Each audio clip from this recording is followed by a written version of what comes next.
यार attestation form तो मैंने भर दिए थे, लेकिन ये दोबारा से उन्होंने डाल के वापस क्यों कर दिया यार? ऐसी क्या गलती करी थी यार मैंने? ऊपर से पर्चा और थमा दिया है हाथ में यार, इनकम्प्लीट डॉक्यूमेंट्स का यार। 18 नंबर पॉइंट की लिस्ट है यार इसमें। क्या गलती कर दी मैंने ये इसको फिल करने में यार?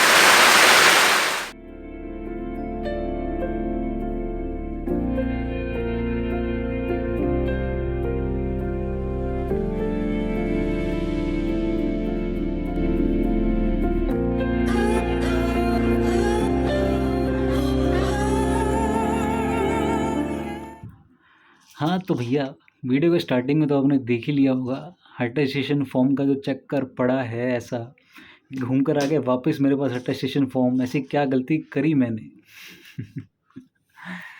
तो भैया बात ऐसी है कि जब नौकरी लगी थी मेरी नई नई, उससे पहले अटेस्टेशन फॉर्म आए थे घर पे। यही वो सेम ब्राउन लिफाफा है जिसके अंदर आए थे अटेस्टेशन फॉर्म। और मैं और मेरे पिताजी को लगा कि यही हो गई है अब हमारी ज्वाइनिंग, क्योंकि उसके अंदर दे रखा था 30 दिन का लगभग टाइम, कि भैया 30 दिन के अंदर आपको फिल करके ले आना है और ज्वाइनिंग हो जाएगी। बट कहानी यहाँ शुरू ख़त्म नहीं हुई थी, कहानी इसके बाद भी आगे आगे आगे थी। तो ये अगस्त में आया मेरे पास अटेस्टेशन फॉर्म। ऐसे कुछ कागज़ थे मेरे हाथ में, ये एक एम्प्टी था, यहाँ पे फ़ोटो पेस्ट करना ऐसे कर था, और ऐसे टोटल 5 सेट थे। और साथ ही साथ एक लेटर था जिसके अंदर चीज़ें दे रखी थी कि ये इसमें ये हैं, और कुछ पोस्ट के बारे में कुछ डिटेल दे रखा था, जो इस कागज़ के ऊपर आपको थोड़ा थोड़ा दिख रहा होगा। तो मैंने किया ये कि हमने अटेस्टेशन फॉर्म फिल करे, और हमने फिल करने के बाद इनको जमा कर दिया। जमा करने के बाद कुछ समय बाद हमारे पास वापस आ गए थे। तो वो कुछ गलती करी थी मैंने, वो गलतियाँ मैं आप बिल्कुल नहीं चाहूँगा कि आप वो करें, और मैं आपको दिखाता हूँ कि अटेस्टेशन को फॉर्म को प्रॉपरली फिल कैसे करना है। तो बिना देरी करे आगे बढ़ते हैं। तो भैया, ये है हमारे सामने अटेस्टेशन फॉर्म का पेज नंबर 1। ऐसे ही टोटल इसमें 6 पेजेस का फॉर्म होता है, और ये 5 होते हैं, पाँचों के पाँचों सेम होते हैं। तो सबसे पहली एडवाइस जो मैं आपको देना चाहूँगा, जैसे ही ये फॉर्म आपके घर पे आए, आप इनकी एक फ़ोटोकॉपी कर लो। 1 या बल्कि 2 कर लो। फ़ोटोकॉपी में पहले फ़िल कर लो, फिर उसको एक किसी वेरीफ़ाई कर लो, चेक कर लो, उसके बाद जाके ओरिजिनल में भरना शुरू करो। तो ये फ़िल करने में सबसे ऊपर कुछ नहीं भरना है आपने। सबसे at the top your rank and your exam year. For example मेरा रैंक 4227 था एंड मेरा एग्ज़ाम ईयर 19 था। तो 20 वालों का और 21 वाले हैं तो उनको 21 लिखना पड़ेगा। पोस्ट का नेम लिख देंगे आप, जिसका भी फॉर्म, जिसका भी पोस्ट है। फिर वापस से अपना नाम। और ये फॉर्म होता है, ये यूजुअली दोनों लैंग्वेज में फिल करना पड़ता है आपको, इंग्लिश और हिंदी दोनों के अंदर। तो उसी तरह से मैंने भी सेम वे में नाम फिल किया है अपना, हिंदी और इंग्लिश दोनों में। देन फिर सेकंड अपना एड्रेस फिल करेंगे आप सेकंड कॉलम में।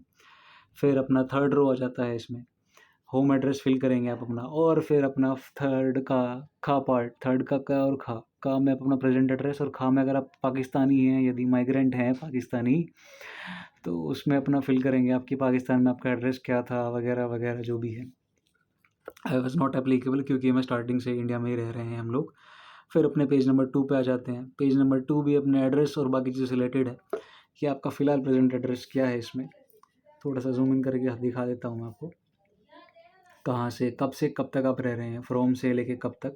उस एड्रेस पे आपका डिस्ट्रिक्ट हेडक्वार्टर कहाँ है वो मेंशन करना पड़ेगा आपने। ये पेज नंबर 2 है आपका। फिर आपकी फैमिली में कौन कौन है, आपके फादर, आपकी मदर, उनका नेम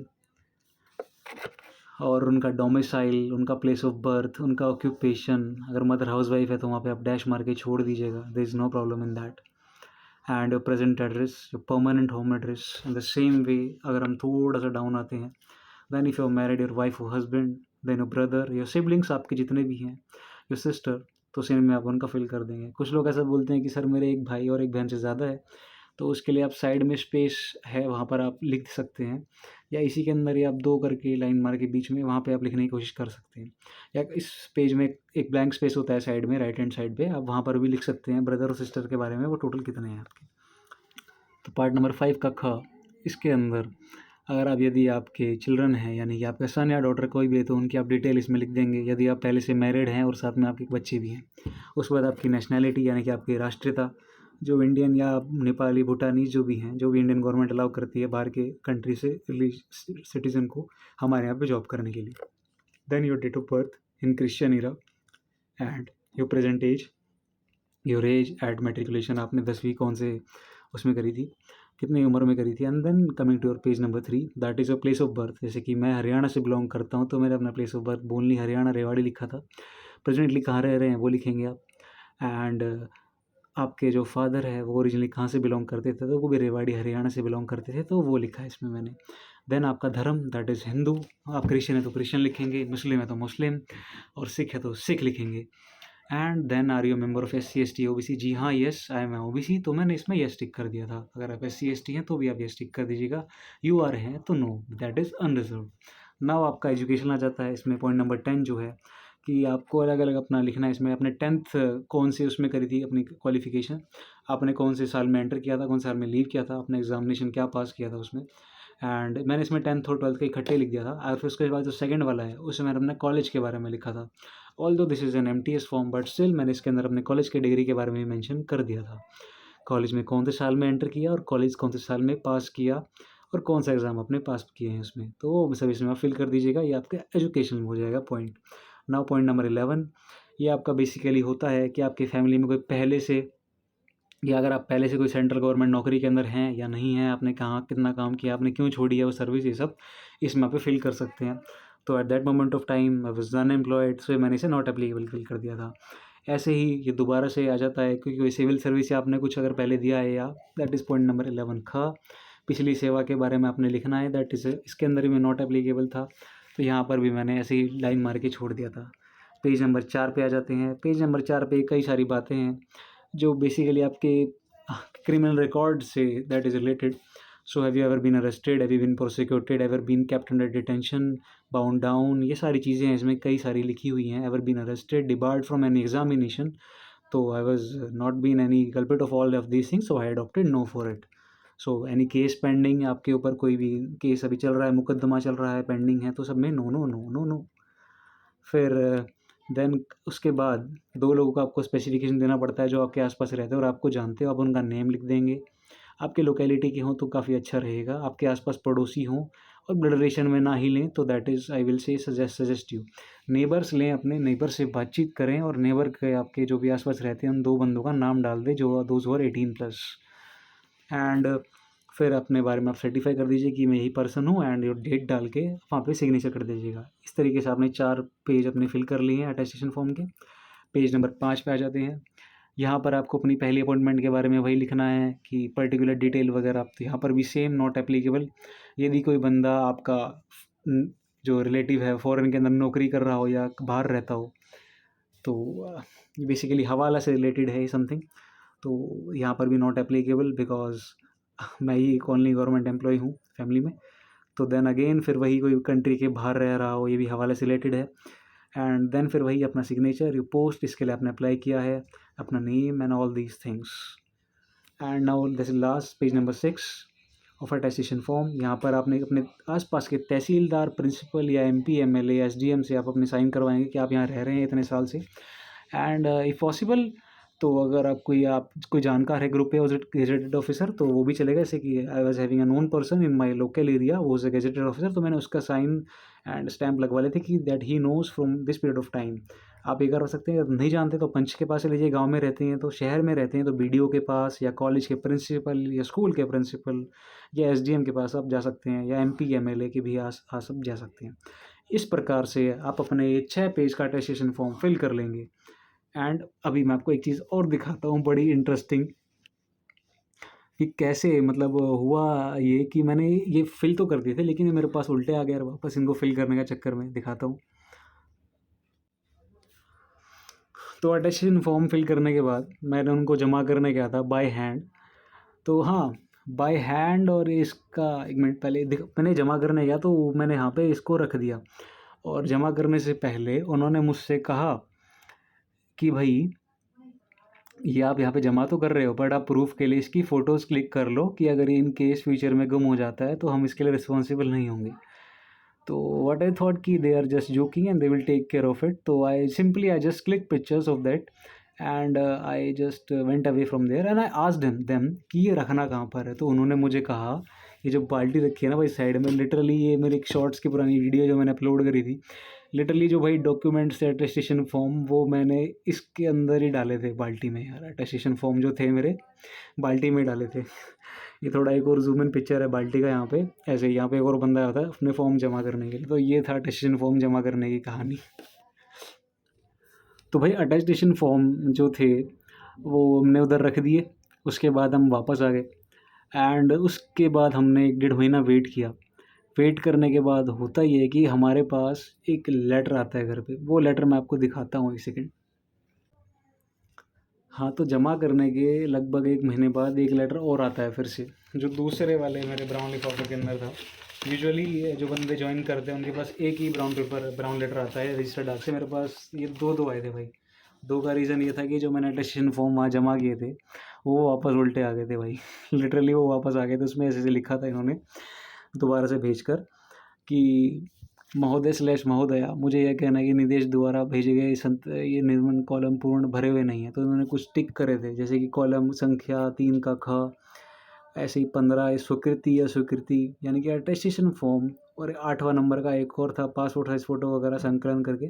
ये कुछ चीज़ें हैं यार एकदम प्योर हिंदी में। कॉलम संख्या 1, ये बेसिकली वही कॉलम्स है अटेस्टेशन फॉर्म्स के, कि ये वाला फिल नहीं किया था, ऐसे करके था। और उसमें एक लेटर और था, वो एक्सेप्टेंस का लेटर था बेसिकली। तो वो एक्सेप्टेंस का लेटर ये कहता है कि मैं नौकरी करने का इच्छुक हूँ या नहीं हूँ। तो वो भी उसका बताता हूँ मैं आपको क्या हुआ था आगे।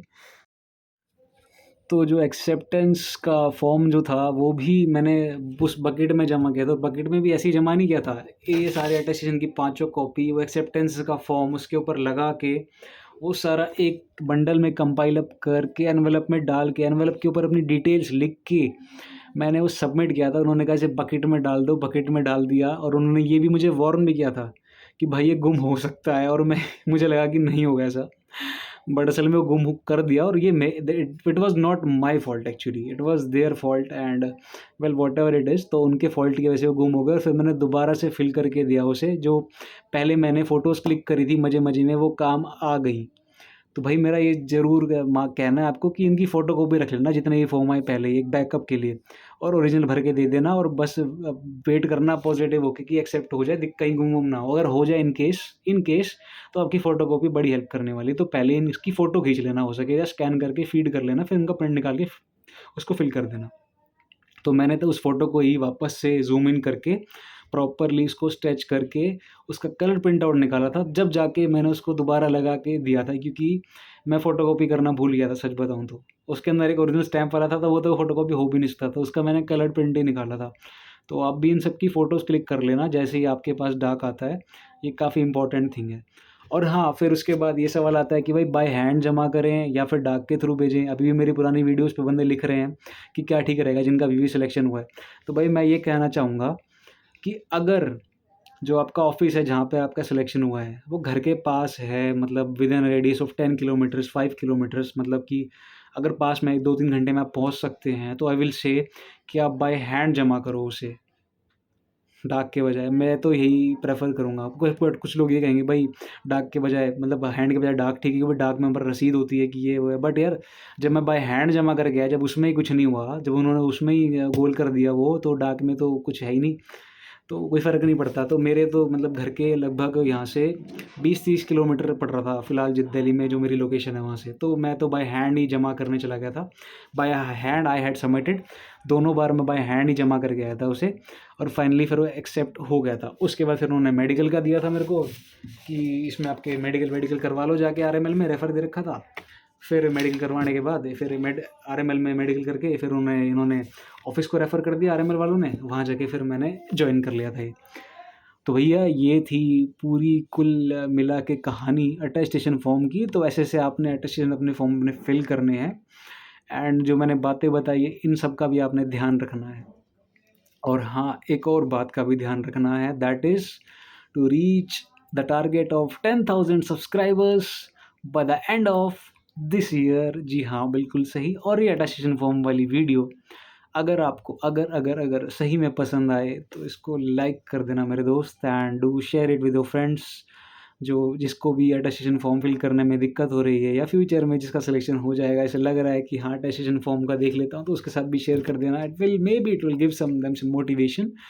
एंड यहाँ पर आई बटन पे आपको मेरी CCMTS की सीरीज़ दिख रही है, आप चाहे तो उसे वहाँ मेरी सीरीज़ देख सकते हैं पूरा फ्रॉम रूट टिल टॉप कि क्या है क्या नहीं पूरा CCMTS के अंदर। तो फ़िलहाल के लिए इस वीडियो में मेरी तरफ से इतना ही, अलविदा लेता हूँ आपसे।